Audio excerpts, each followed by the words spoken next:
संसार की शक्ति माँ पार्वती से हुआ था। मान्यता है शिव और शक्ति के संयोजन से ही यह प्रकृति चलती है। वे दोनों एक दूसरे के बिना अपूर्ण भी हैं। जहाँ एक तरफ शिव अनादि के सृजन करता है, वहीं शक्ति प्रकृति का मूल स्वरूप है। माँ पार्वती पर्वतराज हिमालय की पुत्री हैं, जिसके अनुसार उन्हें शैलपुत्री भी कहा जाता है।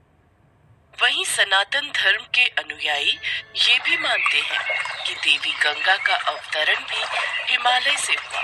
वामन पुराण के अनुसार जब भगवान विष्णु ने वामन रूप में अपना एक पैर आकाश की ओर उठाया, तब ब्रह्मा जी ने भगवान विष्णु के चरण धोकर जल को अपने कमंडल में भर लिया। इस जल के तेज से ब्रह्मा जी के कमंडल में गंगा का जन्म हुआ। ब्रह्मा जी ने गंगा को राजा हिमवान को सौंप दिया। इस तरह देवी पार्वती और गंगा दोनों बहन हुई। उसी अनुसार देवी गंगा देवी पार्वती की बहन लगती हैं। शिव पुराण में ऐसी कथा मिलती है कि गंगा भी देवी पार्वती की तरह भगवान शिव को पति रूप में पाना चाहती थी। देवी पार्वती नहीं चाहती थी कि गंगा उनकी सौतन बने। फिर भी गंगा ने भगवान शिव की घोर तपस्या की। उनकी तपस्या से प्रसन्न होकर भगवान शिव ने इन्हें अपने साथ रखने का वरदान दे दिया। पर एक बार इन दोनों बहनों के बीच इसी बात को लेकर भयंकर विवाद हो गया।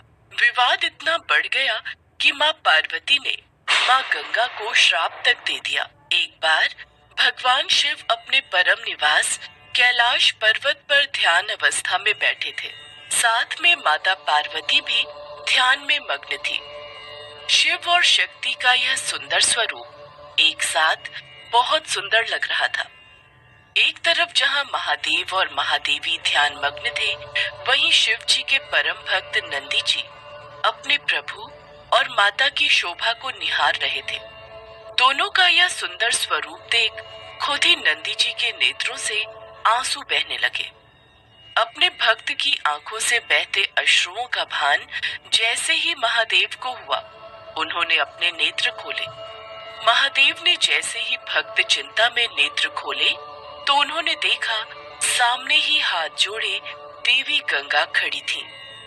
गंगा को देख महादेव हैरान होते हुए बोले, देवी गंगे आप?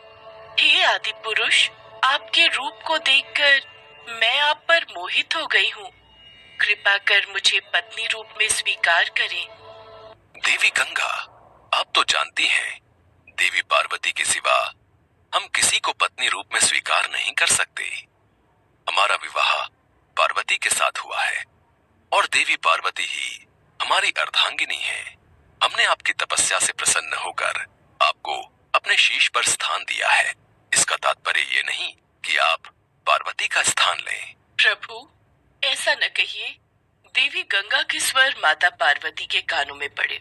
वो हैरान हो गई। उनकी ये बात सुनकर उनके नेत्र लाल हो गए और क्रोधवश वे बोल पड़ी, देवी गंगा, सीमा न लांघिए। मत भूलिए महादेव हमारे पति हैं। अरे बहन, क्या फर्क पड़ता है? वैसे भी भले ही तुम महादेव की पत्नी हो, फिर भी देवाधिदेव महादेव शीश पर तो मुझे ही धारण करते हैं। जहाँ कहीं महादेव के साथ तुम नहीं जा सकती, मैं तो वहाँ भी पहुँच ही जाती हूँ। गंगे, तुमने मेरी बहन होने की सीमा लांघी है। मैं तुम्हें श्राप देती हूँ, तुम में मृत देह बहेंगे। जग जन के पाप धोते धोते तुम मैली हो जाओगी और तुम्हारा ये अहम तोड़ते हुए तुम्हारा रंग भी काला पड़ जाएगा। माँ पार्वती द्वारा दिए गए श्राप से देवी गंगा को अपनी भूल का एहसास हुआ और वो महादेव और महादेवी के चरणों में गिर गई। वो अपनी भूल समझ गई थी। माँ गंगा ने महादेव और माँ पार्वती से क्षमा याचना की। मुझे क्षमा कर दो बहन, मुझसे भूल हो गई। हे महादेव, मुझे क्षमा कर दीजिए। हे गंगे, इस श्राप को वापस नहीं लिया जा सकता, पर तुम्हारे पश्चाताप से प्रसन्न होकर हम तुम्हें श्राप से मुक्ति देते हैं। हे गंगे, तुम जनमानस के पापों से दूषित अवश्य होगी, पर संत जन के स्नान से तुम्हारी शुद्धि तुम्हें वापस प्राप्त होगी। भगवान शिव ने माँ गंगा को प्रसन्न होकर आशीर्वाद दिया। इसके बाद से ही गंगा में स्नान करने से पाप धुलने लगे। तब से ही लोग गंगा में स्नान करने के लिए दूर दूर से आते हैं और भूल चूक में हुए पापों से मुक्ति पाते हैं। भगवान शिव की जटाओं में निवास करती हैं माँ गंगा और शिव जी की जटाओं से